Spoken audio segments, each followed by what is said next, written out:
চিন্তা করতে গেলে অনেক দেরি হবে। সময় শুয়ে অত ভোরবেলা উঠতে একটা লাউ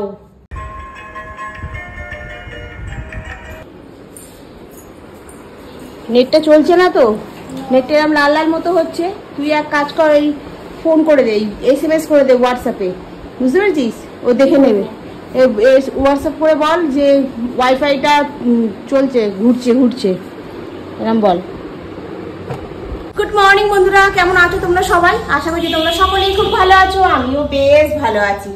আজ হলো তোমার মঙ্গলবার, ঘড়ির কাঁটা এখন বাজে 7টার ঘরে।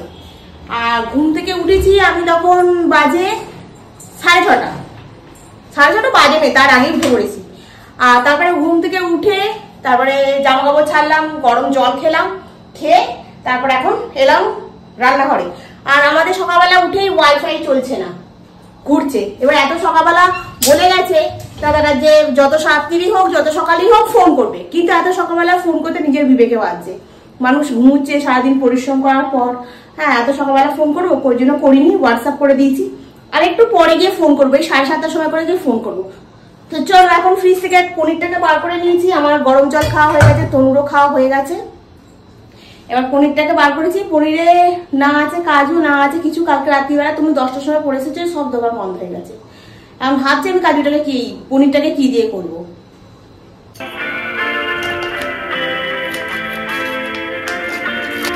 কালকে আসার সময় আমি পনিরটা নিয়ে এসেছিলাম, কারণ আমি জানি আজকে মঙ্গলবার দিনকে কি হবে না হবে, সকালবেলা উঠে ভাবনা চিন্তা করতে গেলে অনেক দেরি হবে। তো পনিরটা নিয়ে এসেছি, কাজুটা তো পাইনি, কারণ তখন তো দোকান বন্ধ ছিল, চলে এসেছিলাম। তনুকে পয়সা দিয়েছিলাম, তনু পরে আসতে কালকে একটু লেট হয়ে গেছে বলে তনু কাজুটা আনতে পারেনি, দোকান বন্ধ হয়ে গেছিলো। তো এখন আমি পনিরটা কি দিয়ে করবো সেটাই এখন ভাবছি। আর খানিকটা পনির রেখে দিলাম, ভাবছি ওটা রাতের দিকেই করবো, আর নাহলে অন্যদিন করবো। আর এখন ভাতের মধ্যে 2টো টমেটো ভাজা দিয়ে দিচ্ছি, আর এখন বেগুন ভেজে নিয়েছি। বেগুন ভাজা কিন্তু খেতে খুব ভালো লাগে, জানো তো, নিরামিষের দিনকে। এর সাথে একটু ডাল হলেও ভালো লাগতো, কিন্তু পনির হচ্ছে তো, তাই ডাল আর করবো না, ডালটা লাস্টে নষ্ট হবে। চিড়ের পোহাতে আজকে একটু গাজর দিয়েছি, আদা দিয়েছি, একটু পনিরকে একদম ছোট ছোট করে কুড়ে দিয়েছি, আর তোমার একটু কাঁচা লঙ্কা দিয়েছি, দিয়ে আজকে পোহাটা বানিয়েছি। পোহাটা খেতে খুব সুন্দর হয়েছিল, জানো তো। আর পনিরগুলোকে একটু নুন হলুদ দিয়ে ভেজে রেখে দিয়েছি, এখন গিয়ে একটু পনিরটা বানাবো। তার আগে বলি না, আগে বিছনাটা একটু গুছিয়ে আসি, ওই জন্য চলে এলাম সোজা এখন বিছনাটা গোছাতে। বিছনা চাদরটা আবার এর মধ্যে একদিন তুলে দিতে হবে, কারণ বিছনা চাদরটা বেশ সাদা তো, একটু নোংরা নোংরা লাগছে। তো এখন রান্নাঘরে এসে এখন তোমার পনিরের মধ্যে কি দিয়ে করব সেটা ভাবতে ভাবলুম না, প্লেন করি। ওই একটু টমেটো, একটু আদা, একটুখানি তোমার ওই লঙ্কা, হলুদ, জিরে, ধনে সব রকম দিয়ে দিলাম, মানে ঘরে যা সব মশলা ফসলা থাকে, একটু নুন, একটু মিষ্টি সব দিয়ে ভালো করে পেস্ট করে নিয়ে কড়াতে একটু তেজপাতা, একটু দারচিনি ফোড়ন দিয়ে মশলাটাকে ঢেলে দিলাম। ভাজা মশলাটা ছিল ওটা এর সঙ্গে একটুখানি দিয়ে দেবো, দিলেই আজকে তোমার মোটামুটি পনিরের তরকারিটা রেডি হয়ে যাবে। রান্নাটা তো তাড়াতাড়ি হয়ে গেল, 8টা বাজে এখন। রান্নাঘরটার অবস্থা খুব খারাপ, এই রান্নাঘরটাকে আমাকে এখন পরিষ্কার করতে হবে। গরম জল করলাম,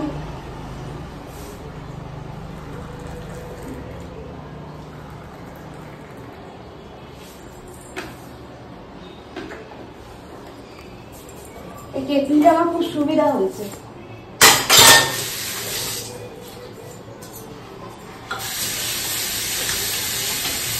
তাড়াহুড়োর সময় একটা চামচ আমি খুঁজে পাই না। চলো, রেডি হয়ে গেছে। তনুকে এবার রাগানোর পালা আমার। কে তুমি নন্দিনী, আগে তো দেখিনি, চলেছো কোন পথে। কেমন হয়েছিল পোহাটা? খাওয়া গেছে তুমি সকাল সকাল পোহা। চলো আমি এখন একটু চা বিস্কুট খাই। বাইরেটা আজকে খুব রোদ গঙ্গন করছে, কে বলবে পাখা চলছে আবার। সাউনের 12টা বাজে, বেরিয়ে যাবে বাইরে থেকে। রোজ মনে ভাবি সকাল সকাল ঘুম থেকে উঠে পড়বো, যখন অন্ধকার মতো থাকবে তখন উঠে পড়বো, কিন্তু তখন উঠবো কি করে? রাত্রিবেলা তোমার 1:30-2টোর সময় শুয়ে অত ভোরবেলা উঠতে পারি না। সকালবেলা আজকে তো চোখটা খুলতে পারছি না, সেই চোখটাকে হাত দিয়ে টেনে তবে খুলতে পারলাম, জানো তো। এত কষ্ট হচ্ছে, কারণ আমার তো কাজই শেষ হয় রাত্রিবেলা প্রায় 11টা, 11:30 বেজে যায়। তারপরে তো আমি ভিডিও এডিট নিয়ে বসবো। এবার ভিডিও এডিট করে উঠতে পাক্কা তোমার 1:30। এবার না যদি করে শুই তাহলে কি হবে বলো তো, একদম সকালবেলা তালে গেলে গন্ডগোল হয়ে যাবে। মানে এদিকে আমি না পারবো আপলোড বসাতে, আর না পারবো আবার নতুন করে বানাতে। ওম কৃষ্ণায় বাসুদেবায় হরে পরমাত্মনে প্রণত ক্লেশনাশায় গোবিন্দায় নমো নমঃ। হরে কৃষ্ণ কৃষ্ণ কৃষ্ণ হরে হরে, হরে রাম রাম রাম হরে হরে।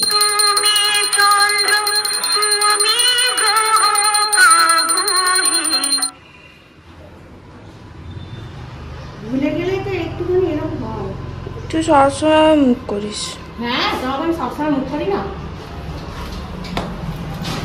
কোনটা আর এটা দাও না। কি কি দিতে হবে মাগো? হাতে লেগে গেল নোটটা। সব নিয়েছিস? ব্লগে চক করে দেখ। হ্যাঁ, সব কিছু খারাপ। সন্ধ্যাবেলা বাড়িতে এসে আমি রিলস পোস্ট করার জন্য রিলসগুলোকে বানাচ্ছিলাম।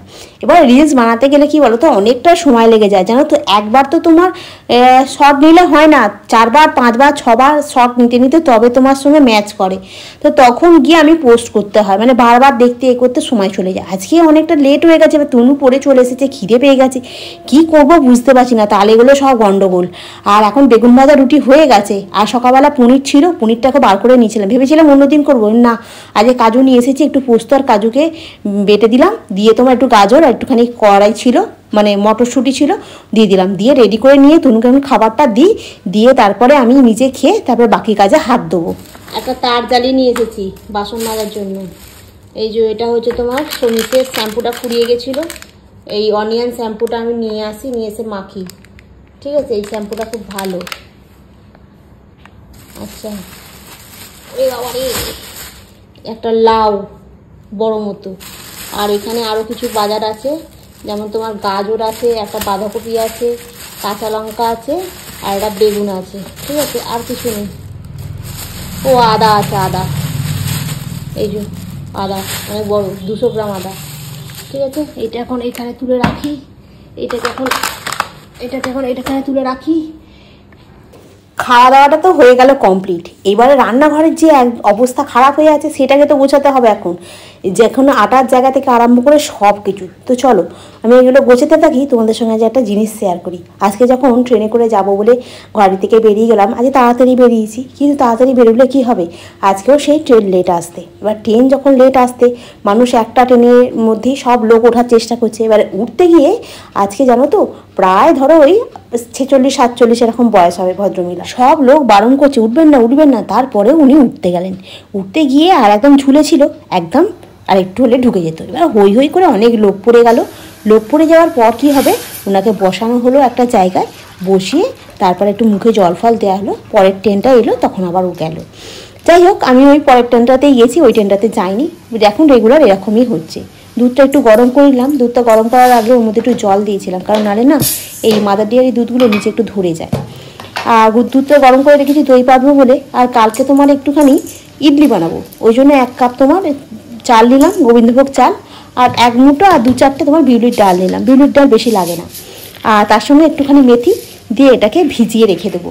আর কালকে সকালবেলা ঘুম থেকে যখন উঠে তারপর এটাকে বেটে নিয়ে তোমার ইডলি বানাবো। কালকে ইডলির সঙ্গে বাদাম একটা চাটনি বানাবো, সেই চাটনিটা তোমাদের সঙ্গে শেয়ার করবো। চাটনিটা নাকি খুব ভালো খেতে হয়। যাই হোক, আর সকালের জন্য তোমার একটু আমন্ড, আর তার সাথে হচ্ছে তোমার সকালবেলা যে মর্নিং ড্রিঙ্কটা খাই ওটার জন্য একটুখানি চিয়া সিড ভিজিয়ে দিলাম। যাই হোক বন্ধুরা, দেখো যদি জীবন থাকে আমরা অনেক চাকরি পাবো, অনেক কাজ করতে পারবো। যদি জীবনটাই চলে যায়, হাত পা যদি ভেঙে পড়ে থাকে, মানুষ কি আর কাজ করতে পারবে না। তো সেই জন্য যার যত দেরিই হোক না কেন, কখনোই ওই ভিড় টেনে বা চলন্ত টেনে ছুটে না ওটাই। রাতেরবেলা না ঘর দালানটা ঝাঁট দিয়ে রেখে দিলে অনেকটা সুবিধা হয়। সব দিন হয়তো আমার হয় না, যেদিনকে সময় পাই করে রাখি। সকালবেলা খালি একটু ম্যাটা বলিয়ে নিলেই হয়ে যাবে ঘরটা। দুধটা এখনও গরম আছে, তাই দই পাততে এখনই পারবো না। এখন হচ্ছে তোমার এডিট করতে বসবো, তারপরে গিয়ে দুধটা ততক্ষণে ঠান্ডা যাবে, তারপর আমি দই পাতবো। আর রান্নাঘরটা দেখো পুরো পরিষ্কার হয়ে গেছে। 1:45 ঘরে, 1:45 বলতে 10 মিনিট ফাস্ট আছে।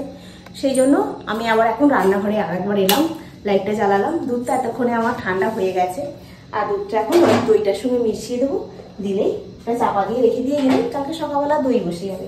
আর এখন তো তোমার গরমকাল, এখন দই বসার জন্য অসুবিধা হয় না। অসুবিধা হয় বর্ষাকালের দিকে আর শীতকালের দিকে। শীতকালের দিকে টক করে দইটা বসতে চায় না। আর এটা ভালো করে একটু নাড়ানাড়ি করে চাপা দিয়ে দিলে আজকে মোটামুটি দইটা বসে যাবে। সেই দইটা কালকে খাওয়া হবে। তো চলো আজকে এখন এডিটটা কমপ্লিট করে এখন শুতে যাবো। এখন তোমার ঘড়ির কাঁটা একটু দেখলাম, এটা না ভিজিয়ে রাখলে তো আবার হয়ে যাবে না, ওই জন্য একটু জলের আওয়াজ হচ্ছে আর কি। কুকুরগুলো খুব ডাকাডাকি করছিল আর আমি ঘরের ভিতর থেকে আই আই করছি, করতে একটু চুপ করলো বাবা। তো চলো সব হয়ে গেছে, এই ঘরে খালি লাইটটা অফ করে দিয়ে ও ঘরে চলে যাই। তো চলো বন্ধুরা, আজকের ব্লগটা আমি এখানেই শেষ করছি। নেক্সট ব্লগে আবার তোমাদের সঙ্গে দেখা হবে। তোমরা খুব ভালো থেকো, সুস্থ থেকো, খুব সাবধানে থেকো। Good night. ভিডিওটা যদি কোথাও ভালো লাগে একটুখানি লাইক করে দিও, একটুখানি কমেন্ট করো, একটু শেয়ার করে দিও। আর যারা নতুন বন্ধু আছো আমার দেখো দেখতেও কীরকমভাবে খালি জড়িয়ে যায় কথাগুলো।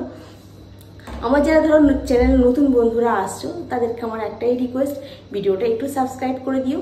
আর কারণ ইউটিউবে জার্নির পথে এখন আমার অনেকগুলো সাবস্ক্রাইবার দরকার আছে। এখন তো একবার আমার মানে 30-এর কোটা থেকে আর 40-50-এর কোটার দিকে যাচ্ছেই না, খালি কমছে বাড়ছে, খুব সমস্যা। তো একটুখানি সাহায্য করো। যাই বলো, দিদি বলো, বোন বলো, মেয়ে ভাবো, যাই ভাবো না কেন, বন্ধু ভাবো, একটু পাশে থাকো, একটু সাহায্য করো যাতে আমি ইউটিউবে জার্নির পথে এগিয়ে যেতে পারি। এটা নিয়ে মোটামুটি আমার 3টে চ্যানেল খোলা হয়ে গেছে। হ্যাঁ, একটাতেও সাকসেস পাইনি। একটা কম্পিউটারে চ্যানেল খুলেছি, সেটাতেও পাইনি। একটা গোপালের চ্যানেল খুললাম, সেটাতে রিউজড কন্টেন্ট এসে গেল। আবার এটা একটা নতুন চ্যানেল, মোটামুটি 3টে হয়ে গেছে। আর একটা শুধু শর্টসের চ্যানেল খুলেছিলাম, ওটাতে আর দিই না শর্টস। এখন এই চ্যানেলটাতেই শর্টস পোস্ট করছি। যাই হোক, এই কথা বলতে বলতে জড়িয়ে যায়। তো চলো রাখি আজকে, আবার নেক্সট ব্লগে তোমাদের সঙ্গে দেখা হবে, ঠিক আছে?